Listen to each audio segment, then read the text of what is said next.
आपका accounting ratio के अंदर एक्टिविटी रेशो के नाम से। अब आपका थर्ड है ये पार्ट, जिसे हम जानते हैं बच्चे किसके नाम से, एक्टिविटी रेशो, या फिर हम इसको परफॉर्मेंस रेशो के नाम से भी जानते हैं।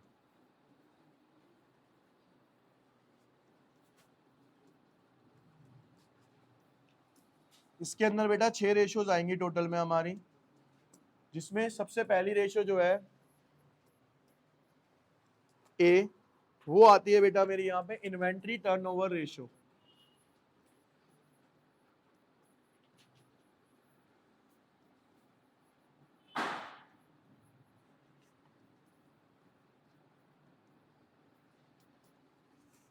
अगर इन्वेंट्री टर्नओवर रेशो की बात करी जाए बेटा यहाँ पे, तो इसका फॉर्मूला होता है बच्चे यहाँ पे cost of revenue from operation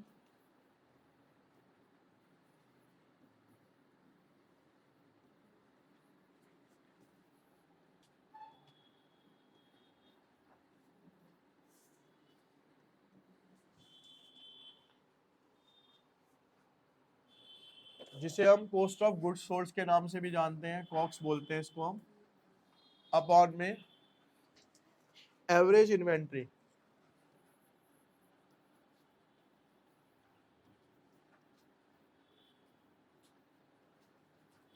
और ये रेशो बच्चे आती है हमारी टाइम्स के अंदर। अब पहले हम ये दोनों चीजें निकालनी सीखते हैं कि निकलती कैसे हैं। पहले मैं आपको बता देता हूं बच्चे यहाँ पे एवरेज इन्वेंट्री, एवरेज इन्वेंट्री कहेंगे हम इसे, या फिर हम इसे कह सकते हैं एवरेज स्टॉक। ठीक है, एक ही बात है। अब अगर एवरेज इन्वेंट्री की बात करी जाए, देखो एवरेज का मतलब होता है किसकी एवरेज निकालनी है, स्टॉक की। तो बेटा सिंपल सा फॉर्मूला है opening stock plus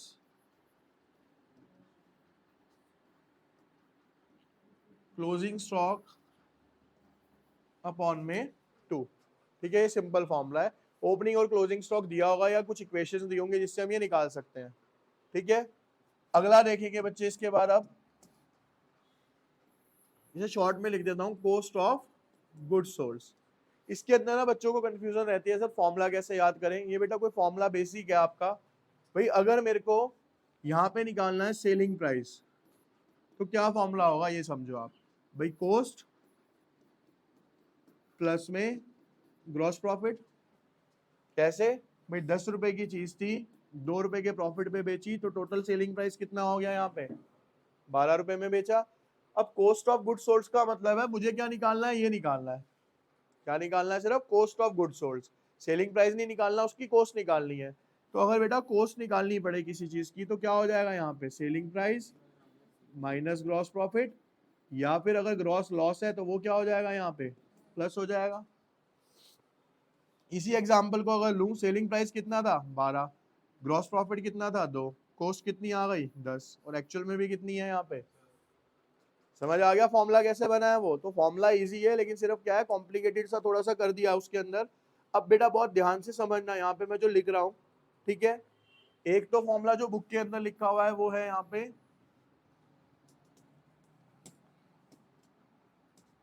revenue from operation, यानी कि ये सेलिंग प्राइस होता है। रिवेन्यू का मतलब क्या होता है, सेल करना, माइनस में ग्रॉस प्रॉफिट, या फिर प्लस में ग्रॉस। एक तो ये हो गया। अब एक फॉर्मूला और बड़ा सा दिया हुआ है, वो बच्चे कहते हैं सर ये बड़ा लेंथी फॉर्मूला है, याद कैसे करना है। इसका एक सिंपल सा तरीका देखो आप।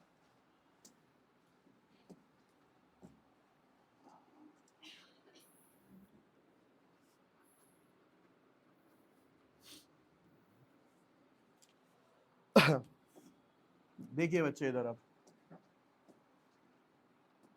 भाई जब हम 11th के अंदर फाइनल अकाउंट करते थे, और फाइनल अकाउंट में हम एक अकाउंट बनाते थे जिसका नाम था बच्चे ट्रेडिंग अकाउंट। क्या नाम था उसका, फॉर्मेट होता था वो समझो पहले। यहाँ पे आता था बच्चे to opening stock, to purchase by sales by या तो यहाँ पे आता था ग्रॉस प्रॉफिट या आता था यहाँ पे ग्रॉस, ये फॉर्मेट था। अब मैं इस वाले के फॉर्मूले को लिखता हूँ कॉक्स के, कॉस्ट ऑफ गुड्स सोल्ड के। ध्यान से समझना जो मैं फॉर्मूला लिख रहा हूँ।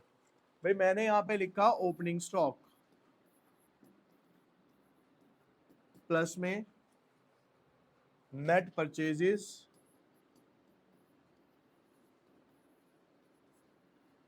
यहाँ पे बेटा एक चीज और आती थी जिसका नाम था डायरेक्ट एक्सपेंसेस। ठीक है, जो किसी भी चीज को बनाने पे किया गया खर्चा होता है वो क्या कहलाता है, उसके डायरेक्ट एक्सपेंस कहलाता है। तो यहाँ फॉर्मूले में एक चीज और ऐड कर दो, क्या, डायरेक्ट, उसके बाद माइनस में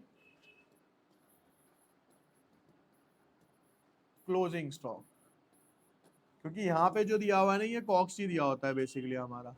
तो मेरे को करना क्या था, ये निकालना था। तो मैंने क्या किया बेटा, इन तीनों को जोड़ा, ये माइनस कर दिया, तो ये फॉर्मूला बन गया opening stock plus purchase plus direct expense minus में क्लोजिंग स्टॉक। आया समझ फॉर्मूला क्या है? ये तो कुछ नया फॉर्मूला नहीं है, ऑलरेडी कर चुके हो, सिर्फ फॉर्मूले के रूप में दे दिया गया आपको। क्लियर?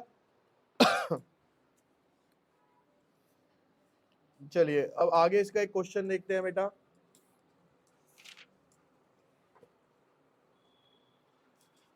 जैसे कि एक क्वेश्चन है बेटा हमारा यहाँ पे इसी फॉर्मूले से रिलेटेड,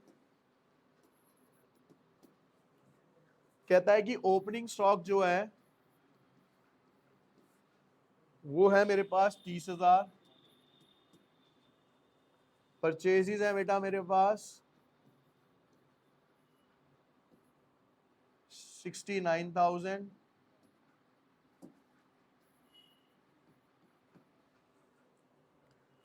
कैरेज इनवर्ड ये होता है बेटा हमारा डायरेक्ट एक्सपेंस, ये कितना है बेटा 3,000, क्लोजिंग स्टॉक है मेरे पास 9,000, वेजेस भी डायरेक्ट एक्सपेंस है हमारी 4,500, फ्रेट आउटवर्ड ये इनडायरेक्ट एक्सपेंस है 5,000। ये क्वेश्चन है बेटा। अब यहाँ पे देखिए भाई हमें क्या निकालनी है यहाँ पे,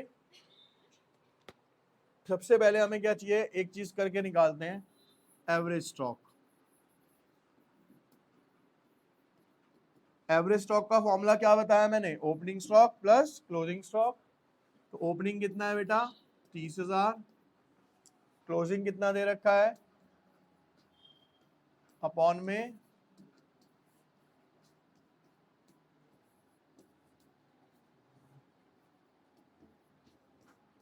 19,000।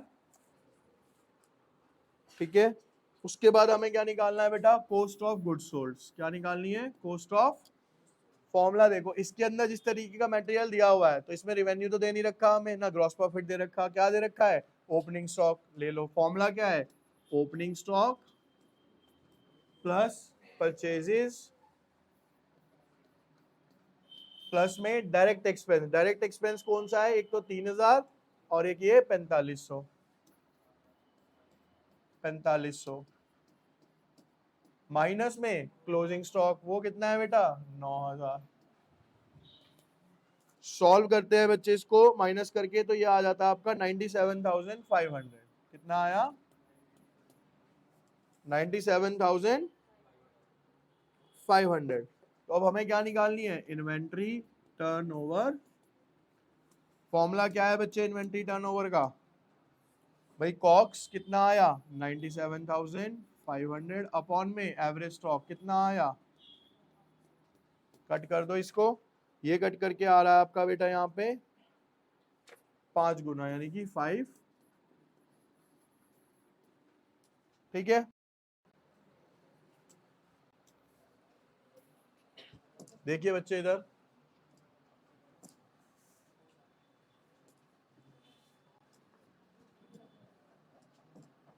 एक क्वेश्चन है बेटा, यहाँ पे क्वेश्चन में ये कह रखा है कि closing stock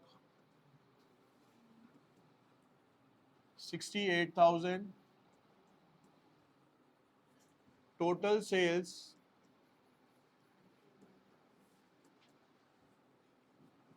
4,80,000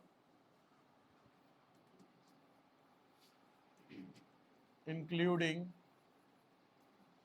cash sales of 1,20,000, total purchase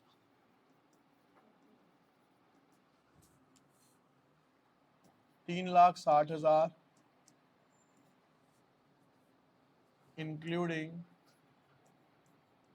credit purchase of 2,39,200, goods sold at a profit of 25% on cost। ठीक है जी, आपको इसमें निकालना है बेटा ओपनिंग स्टॉक। क्या निकालना है?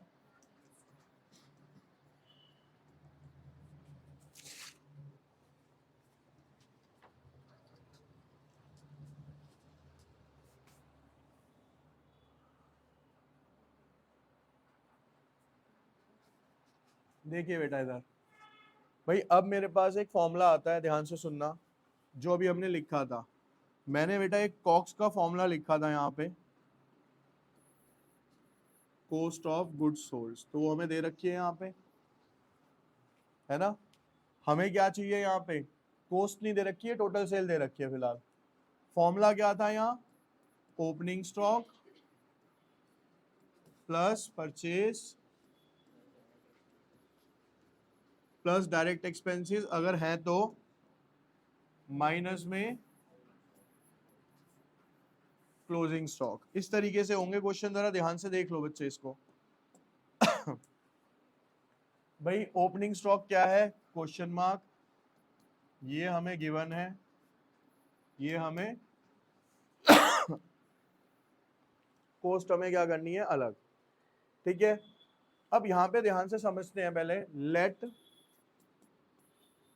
cost is equals to x, therefore selling price is equals to x plus 25% of x, है ना भाई। इसको सॉल्व करेंगे 1/4, 4x प्लस x अपॉन में 4, 5x अपॉन में।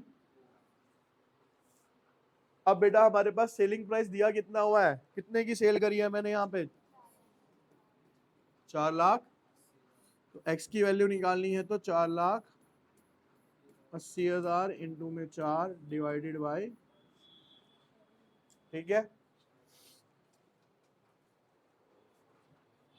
इसको कर लेते हैं हम, 4,80,000 डिवाइडेड बाई 5 इंटू में 4, 3,84,000। कितना आ गया? 3,80,000। अब अगर मैं यहाँ पे cost of goods sold put करता हूँ, तो देखो इस वाले में कॉस्ट ऑफ गुड्स सोल्ड कितना है? 3 लाख। ओपनिंग स्टॉक कितना है बेटा, निकालना है, प्लस परचेजेस कितनी है, और क्लोजिंग स्टॉक कितना है? 60। अब अगर इस क्वेश्चन मार्क को निकालना है मेरे को, तो 3,84,000 ये इधर आ जाएगा, 68,000 इधर आके क्या हो गया प्लस, और ये प्लस वाला इधर आके क्या हो जाएगा, तो 3,84,000 प्लस में 68,000, ये आ गया बेटा 4,52,000 माइनस 3 लाख, माइनस में 3,60,000 90 क्वेश्चन मार्क। और ये क्वेश्चन मार्क था क्या मेरा? तो ओपनिंग स्टॉक का आंसर कितना आ गया बेटा मेरा यहाँ पे? 92,000। समझ आया? तो कुछ क्वेश्चंस इस तरीके से भी दिए होंगे, फॉर्मूले वही लगेंगे, सिर्फ किसी में क्लोजिंग स्टॉक गायब होगा, किसी में ओपनिंग स्टॉक गायब होगा। तो एक्स रख के आपको क्या करना होगा, उनकी वैल्यूज फाइंड आउट करनी पड़ेंगी, ठीक है। इसके बाद बच्चे हम उसके नेक्स्ट फॉर्मूले पे आएंगे, जिसका नाम है यहाँ पे trade receivable ratio. Trade receivable, B part है इसका, ट्रेड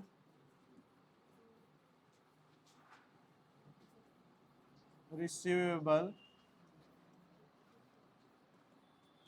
देखो बच्चे, ये फॉर्मूला याद करने का तरीका समझ लो अभी पहले आप। ट्रेड रिसीवेबल का मतलब होता है डेटर। डेटर कब आते हैं? जब मैं क्रेडिट में सेल करता हूँ या परचेज करता हूँ?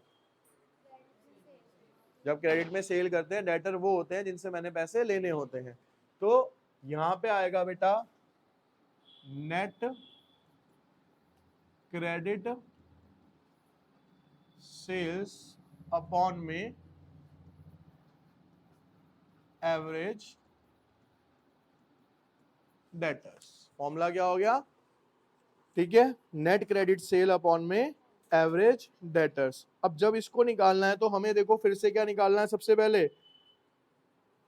Average debtor. तो एवरेज डेटर का तो बेटा सिंपल सा है, ठीक है।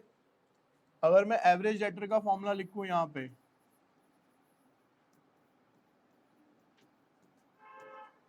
Opening debtor plus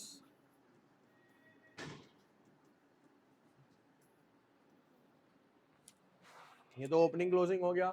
net credit sale का बेसिकली देखो, इसमें ना कोई नया फॉर्मूला नहीं लगेगा। नेट क्रेडिट सेल का मतलब ही क्या है भाई? सीधा सा लॉजिक है, टोटल सेल है आपकी। कैसे निकलेगी total sale? Cash cell plus credit sale. और मेरे को अगर सिर्फ क्या निकालनी है बच्चे? Credit sale. तो फॉर्मूला क्या हो जाएगा?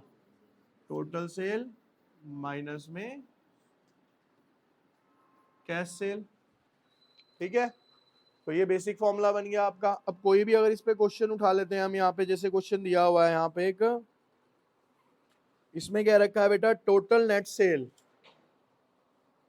देखिए इधर फटाफट से question, total net sales is equals to 2 lakh. उसके बाद बेटा नेट कैश सेल्स, वो आ गया बेटा हमारे पास 40,000। ओपनिंग डाटा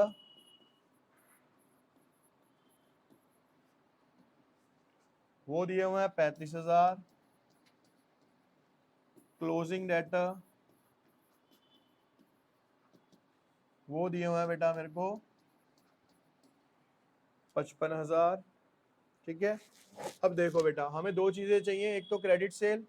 क्रेडिट सेल अगर निकालनी है तो यहाँ पे देखिए,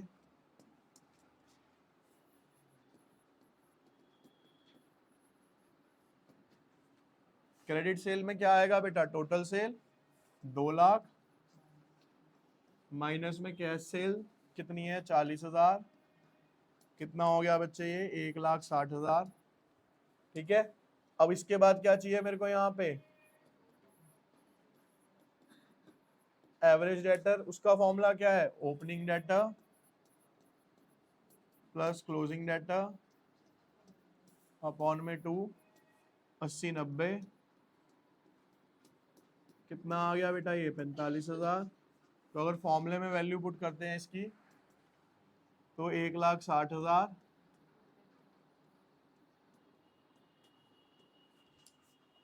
अपॉन में 45,000, 3.56 टाइम्स 3. ठीक है, अब इसी के अंदर ना एक फॉर्मूला और ऐड हो जाता है भाई। ये हम फॉर्मूला क्या निकाल रहे हैं? डेटर्स के ऊपर की जो हमने क्रेडिट सेल करी थी, तो इसमें एक फॉर्मूला और ऐड होता है हमारा, इसी से रिलेटेड है वो भी। वो फॉर्मूला है बेटा हमारा average collection period. Average collection period, यानी कि जो मैंने डेटर से पैसा लेना है उसका एवरेज कलेक्शन पीरियड कितना है, कितने टाइम में मेरे पास पैसा आ जाएगा। ये बेटा दो तरीके से निकलता है, एक निकलता है ये मंथ्स में और एक ये निकलता है डेज में। ठीक है, अगर हमें मंथ्स में निकालना है तो मंथ्स में ये हो जाएगा बेटा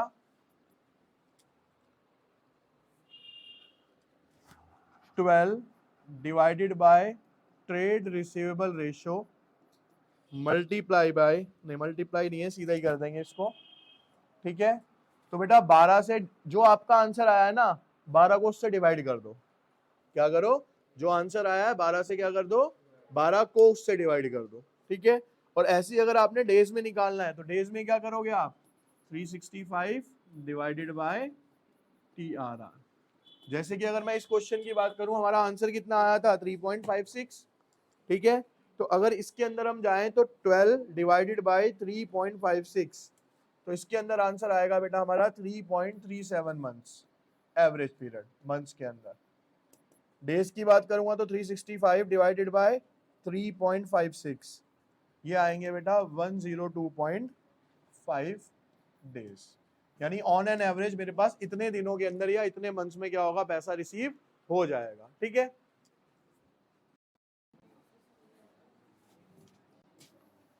इसके बाद बच्चे नेक्स्ट आती है हमारी रेशियो ट्रेड पेबल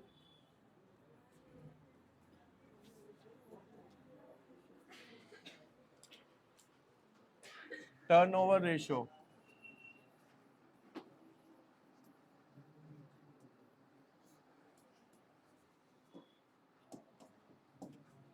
देखो बच्चे, अब वहां पे क्या था, ट्रेड रिसीवेबल, रिसीवेबल का मतलब थे वो डेटर थे हमारे, हमने उधार में बेचा था।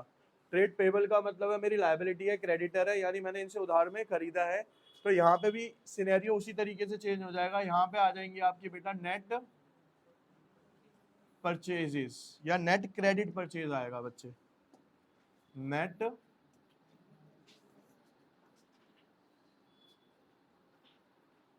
अपॉन में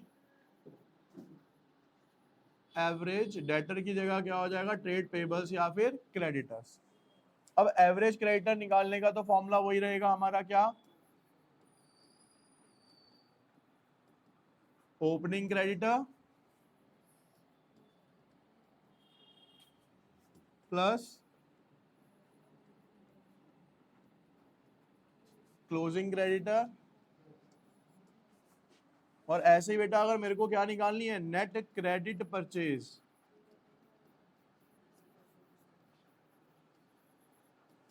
तो total purchase minus cash purchase. Total में से क्या माइनस कर देंगे बच्चे हम, कैश वाली माइनस कर देंगे, तो क्या बच जाएगी हमारे पास, क्रेडिट परचेज बच जाएगी, ठीक है। यानी सिमिलर काइंड ऑफ फॉर्मूला है जो ऊपर किया था। ऐसे इसमें क्या आ जाएगा बेटा, एवरेज पेबल पीरियड कितना होगा आपका। तो सेम अगर मंथ्स में निकालना है तो 12 से डिवाइड कर दो, डेज में निकालना है तो 365 को उससे डिवाइड कर दो, ठीक है।